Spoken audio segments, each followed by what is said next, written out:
자, 분위기 바꿔볼게요. 어머나 반가운 이름 이성미 씨가 나왔는데 5명의 엄마를 모셨다면 김묘선 기자님 드라마에서 많이 엄마 역 다른 엄마분들을 모셔봤나 봐요. 네, 배역으로. 드라마 같은 이야기인데요. 드라마는 아닙니다. 네? 이성미 씨의 어린 시절 직접 겪었던 이야기입니다. 말씀하신 대로 이성미 씨에게는 어머니가 5분입니다. 친어머니 1명, 그리고 새어머니 4명. 이렇게 5명인 건데요. 와. 이성미 씨는 서울에서 태어났지만 학창 시절은 부산에서 보냈다고 합니다. 자신의 어린 시절에 대해서 이야기하기로는 이렇게 표현을 하더라고요. 나의 어린 시절은 보따리를 싸는 게 일이었다. 나는 엄마를 5명이나 모셨다. 가정 환경이 계속 달라졌던 그 상황을 묘사한 것으로 보이는데요. 이성미 씨 기억 속에 어머니라는 존재가 딱 인식이 됐던 때가 30살 때 무렵이라고 합니다. 네. 그때 어머니가 너무나도 사랑으로 보살펴 주셨기 때문에 너무나도 좋았는데 시간이 흐르고 나서야 그 어머니가 친어머니가 아니라는 것을 알게 됐다는 겁니다. 이성미 씨의 이야기 직접 한 부분이 있는데요. 함께 들어보고 오시죠. 네네. 내가 사진을 보면서 이상하다 그랬던 게 100일 때 엄마 없이 나 혼자 덩그러니 고모부가 안고 있는 사진이 한 장 있더라고. 그리고 3살 됐을 때, 4살 됐을 때부터 엄마가 있는 사진이 있어. 그러니까 아버지가 아마 그 나를 놓고 간 엄마와 헤어지고 나서 혼자 키우시다가 엄마가 생기면서 이제 사진을 찍었던 것 같아. 친엄마인 거 몰랐겠네. 너무 잘해갖고 친엄마인 줄 알았지. 친엄마인 줄 알았는데 가끔 엄마 친구들이 와가지고 이렇게 한마디씩 툭툭 뱉는 게 뭐지? 그랬던 게 아유 너는 네 엄마가 낳지도 않았는데 참 잘한다 이런 얘기를 그러다가 이제 곧 초등학교 6학년 때 엄마가 새엄마가 돌아가시고 아이고. 이성미 씨한테 저런 사연이 있을 줄 아마 시청자분들도 처음 들으신 분 많으실 건데 근데 허주연 변호사님 세상에 친엄마인 줄 알았는데 사랑과 정성으로 하도 키워주셔서 친엄마인 줄 알았는데 지금 새엄마를 따는 거 와 진짜 깜짝 놀랐을 거예요 본인도. 그러니까요. 그리고 반대로 생각하면 엄마가 그 새어머니지만 얼마나 잘해주셨으면은 이렇게 친어머니라고 철석같이 믿고 있었을까 그러네요. 싶기도 합니다.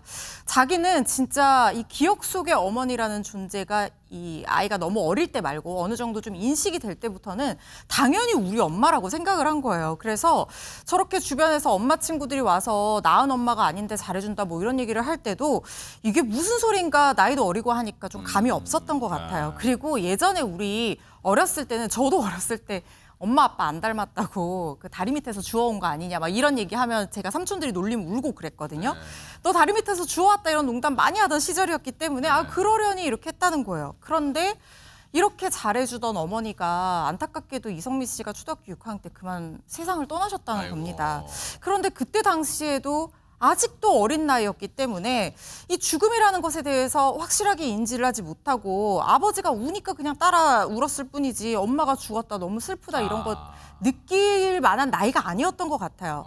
그래서 이성미 씨가 그냥 어머니를 그렇게 떠나보내고 이렇게 어머니의 죽음이 뭔지 깨닫고 받아들이고 슬퍼할 겨를도 없이 또 다른 새어머니가 또 생겼다는 거예요.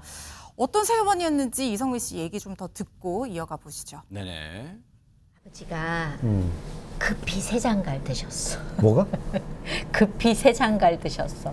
결혼을 새장가를 하셨어. 또 드신 거야? 우리 아버지가 바빴어. 그럼 이제 3번째 엄마네. 그렇지. 그러고도 또 2건이 더 있어. 2건이 더 있어? 아버지 스케줄이 바쁘셨어. 그러셨네. 나도 바빴지 5번 모시느라고. 그래서 첫 번째 엄마는 얼굴도 모르고. 모르고. 그렇게 해가지고 이제 아버지가 재혼을 하시면서 부산으로 따라 내려갔지. 그러니까 그때 당시에 아버지가 형편이 안 되니까 돈이 많은 부잣집 아줌마하고 결혼을 하신 것 같아. 그러면서 그 집에 또 형제가 4이었어. 우리 아버지는 그렇게 애들 많은 집으로 찾아다녔다. 세 번째도 또 네 번째도 그래? 줄줄이 사탕이야. 그때 당시에는 힘든 걸 몰랐어. 어릴 때니까. 그냥 아버지 따라서 어느 날 바빠. 가보니까 환경이 그렇게 되니까 난 여기서 살아야 되는 거구나. 많아지니까 그냥 좋았고 나한테 형제가 생겼네, 나한테 자매가 생겼네 막 이랬는데 살면서 쉽지 않다는 걸 알았지.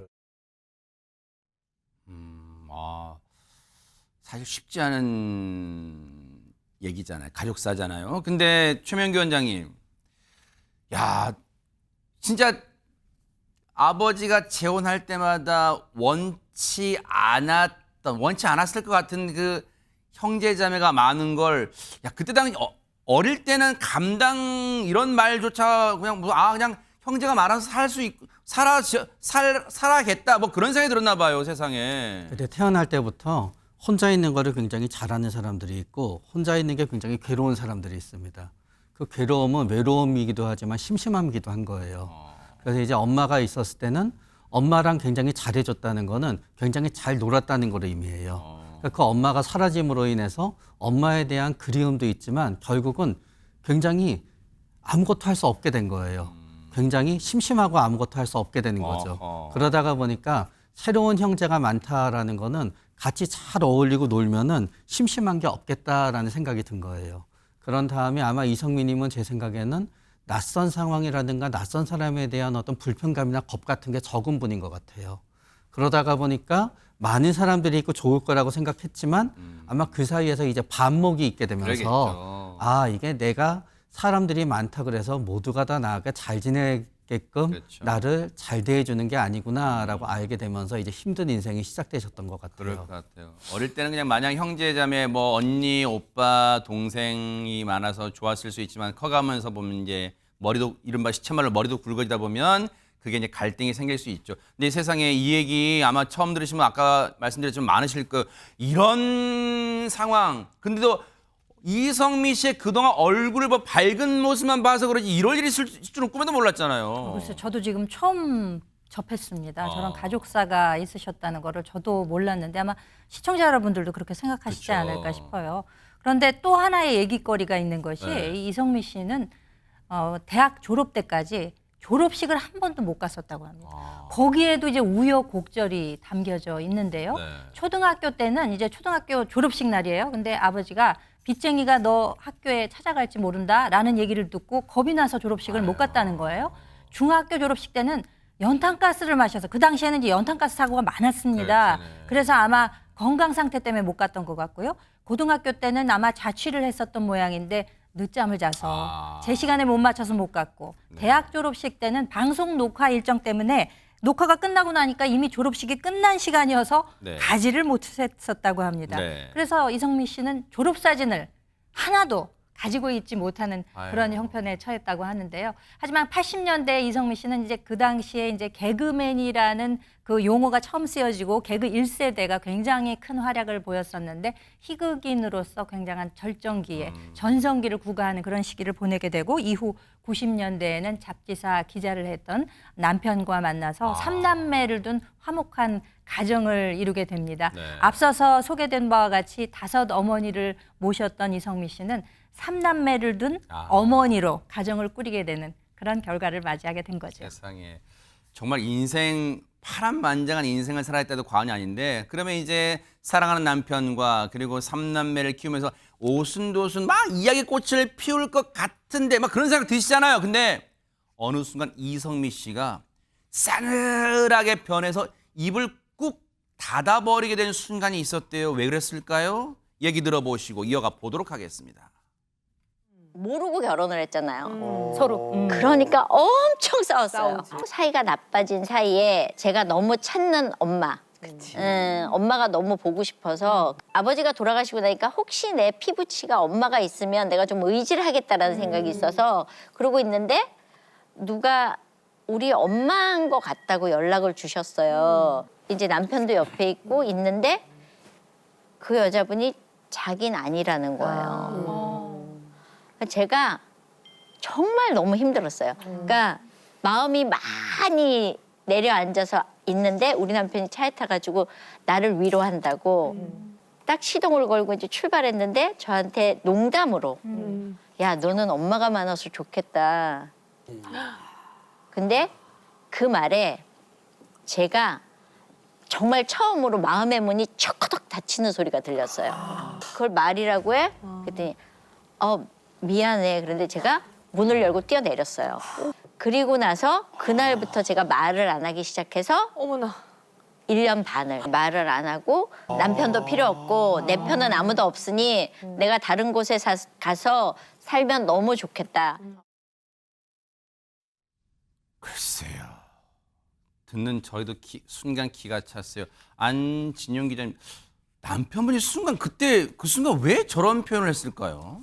사실 저 상황에서는 저는 두 사람의 문제라기보단 상황이 문제였던 것 같아요. 왜냐면은 두 분이 싸우긴 싸웠다고 하지만 남편분이 그 친엄마일지도 모르는 사람을 만나는데 이성미 씨와 함께 갔다는 거는 이성미 씨가 얼마나 힘들어하고 엄마를 만나고 싶어 하는지 안다는 얘기잖아요. 근데 아니라는 걸 보고 아내가 속세양을 느꼈죠. 그 분위기를 풀고 싶어서 농담을 건넸던 건데 이게 이성미 씨 입장에서는 과했다는 거죠. 왜냐하면 이성미 씨는 이게 너무나도 큰 트라우마였기 때문에 도무지 농담으로 받아들일 수 있는 상황이 아니라는 거였고 만약에 여기서 이성미 씨가 그걸 말이라고 했을 때 남편분이 거기서 아니 뭐 농담인데 뭘 그렇게까지 해라고 했으면 더 큰 싸움이겠지만 남편은 또 그거에 대해서 또 사과를 했다고 그랬죠. 했잖아요.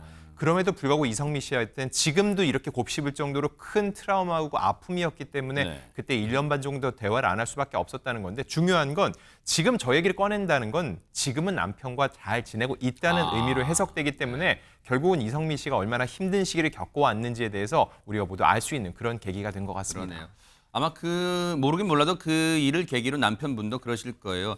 때로는 10마디 말보다 따뜻하게 안아주는 게 100마디 말보다 더 나을 수도 있겠다는 걸 그때 일로 아마 깨닫지 않으셨을까 생각해 봅니다. 앞으로 이성미 씨의 또 밝은 모습, 또 가족분과 오순도순한 모습도 소식 많이 전해주시길 기대를 해볼게요.